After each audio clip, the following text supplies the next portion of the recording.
it's J-Rod with Jrods Garage. Ever since the 90s, being a kid, I fantasized over some of these great 90s Japanese imports.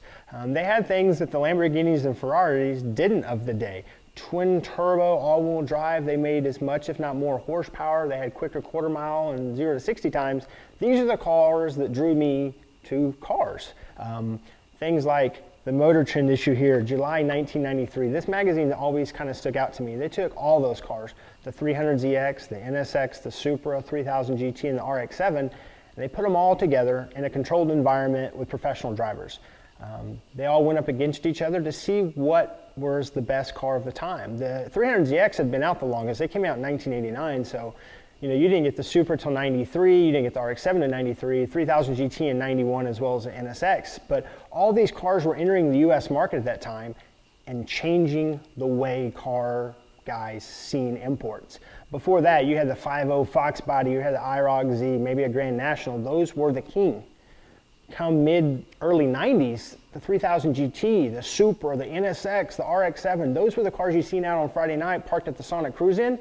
Those are the cars that people were drawn to because they were whooping up on those 5.0 Mustangs. People didn't know what the hell a rotary was in 1993 when the RX-7 came out. What's a rotor? Where's the pistons and valves? Where's the crankshaft? They didn't know anything about that stuff. So the Japanese completely changed the car culture in the early 90s when they came out with all these great cars. So I wanted to recreate this exact magazine. So I got all these cars and we found them in almost completely virgin stock forms, and then we went modified. Now granted, we didn't go crazy 1,000 wheel horsepower plus modified. We wanted daily driver cars that made 500 to 700 horsepower in the modified class, and then we wanted as stock as we could. So, E85 small single turbo and a fuel system, and maybe a standalone ECU. No big pro mod turbos, automatic transmission swaps, nitrous. We wanted cars that guys drive A to B, to work, to fun, to dinner, that make 500 to 700 horsepower. To show the world what technology has done for these amazing 90s cars. Billet wheel turbo, ethanol fuel, standalone engine management systems. The technology as we go forward is changing our world to the point where these 90s supercars with simple bolt-ons are competing with the brand new cars. The brand new Coyote Mustang, phenomenal car. You can buy a brand new Coyote Mustang, it almost runs 10s out of the box. Granted, these cars are 20 years old, 6-cylinder and twin turbo for the most part. You've got to have a little bit of technology on our sides, but you can take a stock Supra, stock. Throw a turbo, fuel system, E85 and a clutch probably in it, and the car will trap 140. It's insane. There's been guys make over 1,000 wheel horsepower on the stock 2JZ. They overbuilt those cars to the point where they were destined to be icons. Growing up in the 90s, we played games like Gran Turismo in the late 90s when the PlayStation 1 came out, and it put us able to go in there and drive the GTO, aka the 3000 GT, the HKS Drag Skyline, the Supra, the Integra Type R, all those great cars, as well as like the Le Mans cars, but I wasn't playing those. I was playing the 3000 GT and the Supra because I tell you what, the modified GTO in that game was the fastest car in the game. So it whooped up on everybody. But those are the things that drew me to these cars. So fast forward 20 years, we're gonna show what technology has done and how these cars have stood up over the test of time, because some of these cars are stock, like paper filter stock. So I'm really anxious to see what the amateur driver in non-ideal conditions on a non-prep surface will yield. So please stay tuned. This is something that's very dear to my heart. I think it's gonna be really cool for you guys to see. If you like 90s cars, you like JDM car culture, be sure to follow because this is going to be epic.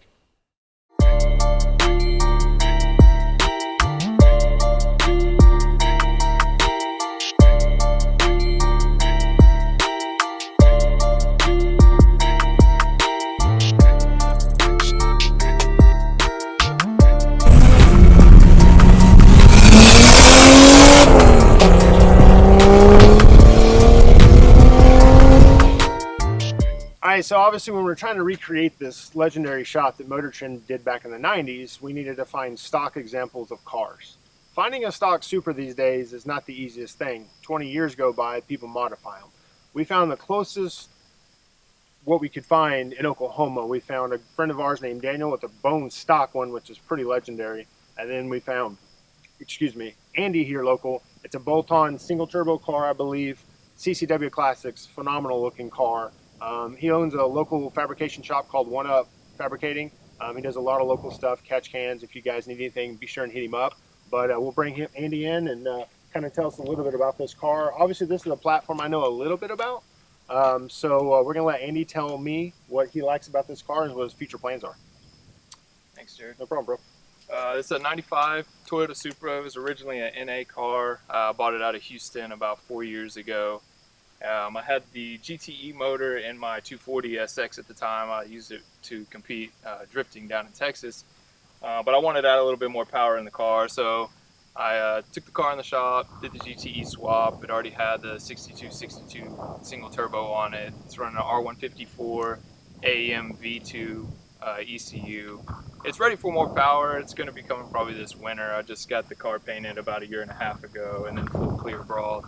And so it'll probably be making around 500 this this winter. It's a little different than most Supras. This one I actually is my daily driver, so I drive it every single day to work, and you know it's just a fun car to drive, and it runs really well, and it gets a lot of attention for sure. Oh, absolutely. Supras do anyway. Yeah. So after you put the bigger injectors and so forth in it, you turn the boost up. You're hoping to make 500-600 wheels. Yeah, 500. Yeah. Will the R154 hold that? Because I'm not too familiar. Yeah, R154 is a hold that. Yeah. Nice. And then what color was the car originally? Oh, it was Renaissance Red originally. Renaissance Red. Yeah. It was actually the least color I wanted. I wanted an anthracite, but you kind of can't be too picky, you know, at the supermarket. The price keeps going up. Absolutely. And it's a Target car, it looks like? Yeah, it is a Target car. You ever pop the Target off? Yeah, I do it sometimes when the weather's nice. It's a lot of fun. And your wife has a GTR too, right? Yeah, she has an 09 GTR, and it's slightly modified. It's faster than my car, so it kind of sucks. So you guys do like couples date night sometimes? Yeah, for sure. Cool. That's pretty cool. Well, awesome, man. I really appreciate you bringing it out. It's a beautiful car. Appreciate it, man.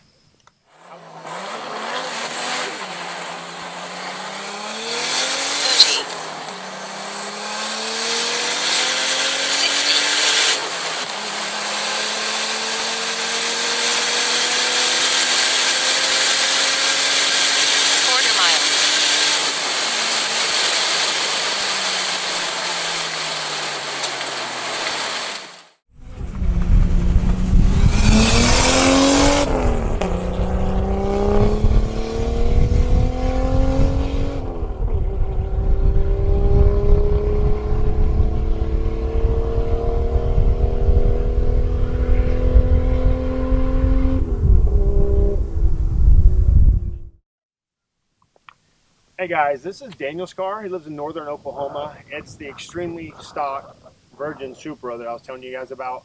This car is bone stock to the air filter. Some of you guys may actually know this car. This car was the focal point of a Jalopnik article about a dealership that raffled off of a car. And Daniel actually ended up with the car after the raffle was over. I don't know the exact details, but Daniel will step in and he'll tell us a lot more about it. This is Daniel. He's a good friend of mine. I've known him for probably 7 to 10 years now. And hey, good having you, sir. Thanks, man. So tell us about the whole Jalopnik thing and the article and the raffle and the dealership and how all that went down. Okay, so this car was a donation from the original owner. He was real old in age. He got diagnosed with terminal cancer. He donated the car to the dealership in order to raffle it off for a charity. So after they raffled it off, I can't remember the exact amount they made off of it, the general manager's wife won the car. Oh, that's a coincidence, right? So it was very scrutinized in the whole industry. I mean, they tore this dealership apart for it. And they tried listing it on eBay to sell it. They tried selling it on their lot. They tried getting rid of it. They could not get rid of it. So another guy that I know had a mutual friend that ended up with the car. I'm not sure how much he paid for it. I'm not sure how he got it. I was looking for one, and they ended up saying, I have this perfect, immaculate bone stock Supra, which is what I wanted. And I drove there sight unseen and paid for it.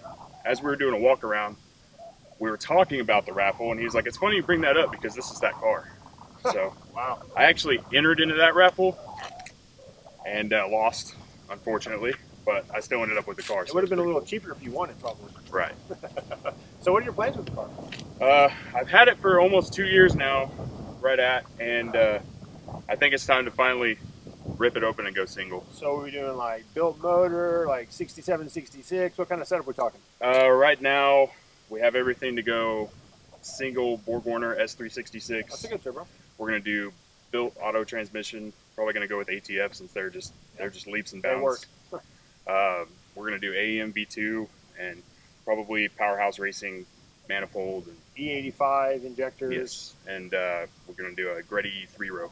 Perfect. I mean, So- I had a pretty similar setup on my green car back in the day. It had a 67, 66, and we made a little over 700, and the car trapped 140 and a quarter. So I think you'll really enjoy the car at that power level. And actually, your burnout video is the one that wanted me. I mean, that's what made me want an automatic. A lot of people hate the automatics, but that's what made me want an auto to begin with. And it works. Autos work. I mean, between my car, maybe like Baltic Supra, and he's on the stock A430 or a 340. So, I mean, his car just works. So that's awesome. You got big plans for the car. It's kind of, another stock Supra that's going to be taken down to a modification level. But hey, it's your car, and you got to enjoy it. Right. You got to build it to what you dream. So what do you think it's going to run today with Dragy? I'm honestly not sure. It's 25 years old, bone stock down on the paper filter, so Yep. can I'm only hope. anxious to see what it does. Obviously, the road's drying out a little bit. As you can kind of see in the background, we've had a lot of rain this morning, so we've had kind of hit or miss on some of the things we've been able to do, but I'm pretty anxious to see what this car runs. Obviously, I'm kind of have a soft spot in my heart for Supra. So, hey, I appreciate you bringing it. Thanks, Thank you, Jrods. sir. You're good.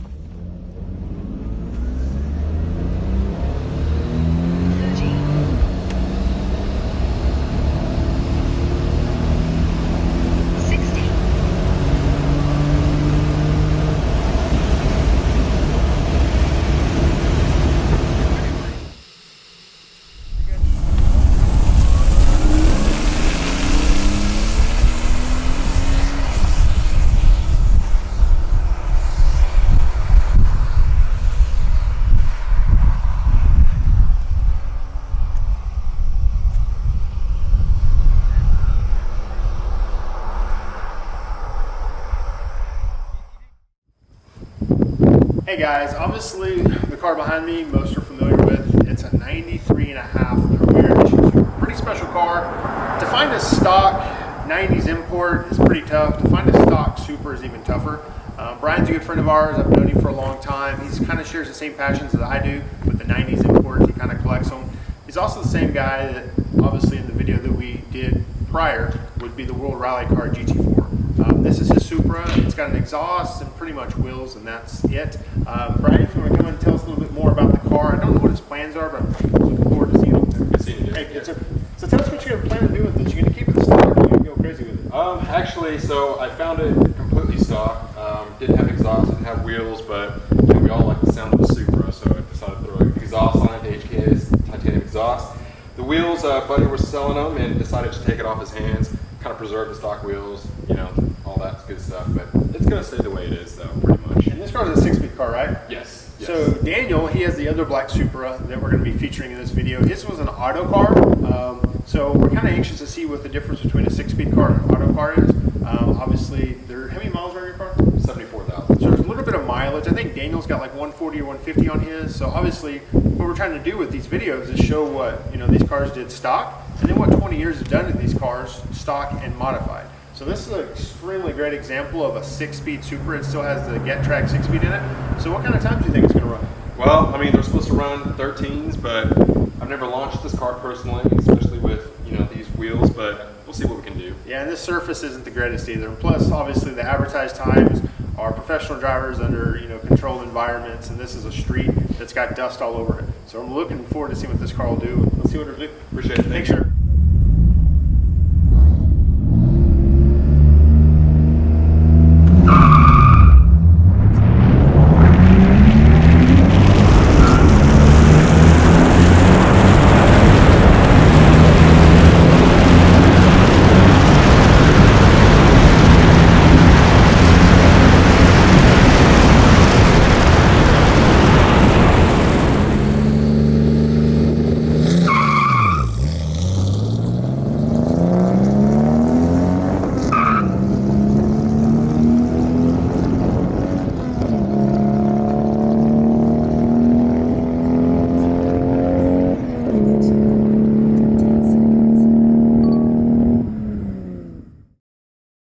So that was our 90s video on the Toyota Supra. Obviously, the Supra is arguably the most iconic Japanese supercar of the 90s, if not ever. Obviously, Motor Trend was able to do 13.4 and 106 in it. That is where this graph comes from. It shows all the cars that were tested during that June 93 Motor Trend issue. So obviously on the Supra, there's a lot of different ways you can go with it. The sky's the limit. Obviously, that's why I chose to race one. So we tested 3 cars in all 3 different configurations, a single turbo manual transmission swap, pretty low power, probably in the 400 horsepower range, as well as a bone stock 150,000 mile auto car and a very low mileage 6-speed car with exhaust on it. Obviously, these aren't the numbers that Motor Trend got, but these are real world numbers with real guys driving them, not professional drivers, not on a prep surface. It's a road, it's not a racetrack. So please, if you like these videos, click subscribe and follow along for the next video.